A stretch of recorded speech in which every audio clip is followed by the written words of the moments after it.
作家洪明道进前出版《丹路》一本小说，透过装卡小人物来表达对乡土的情感。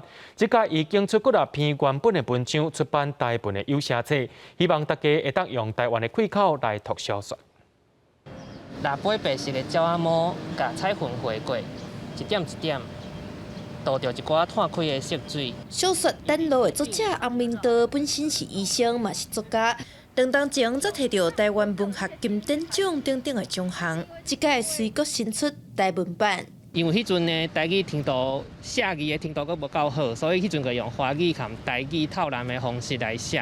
啊，到尾慢慢学台语文了，有这个能力会当来写全台文，所以就想讲要甲这个故事定写转来做全台语安尼。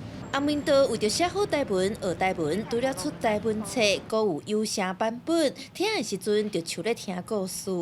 盐啊，透早只有2-3个游客上山，前手拢伫即个时啊去厝家迄边买菜。册内底除了精选正经的古篇文章，阁加入一篇咸仔，伊用返乡也是庄卡内底的人做主角，点出伫传统规范之下的冲突、适应甲出走，其实嘛反映伊家己对家乡的一寡感情甲选择。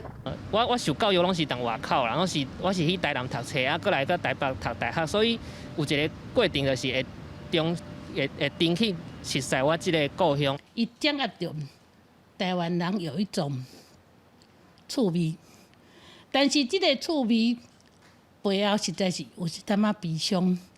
伊其实是一种对命运无可奈何，所以只好用那种笑客的方面来表现。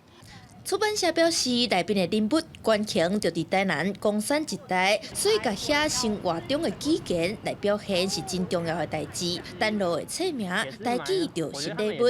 作者嘛透过内面的人物带领读者，做伙伫册内面找一个生命的新出口。记者陈雅文、李学凯台北采访报道。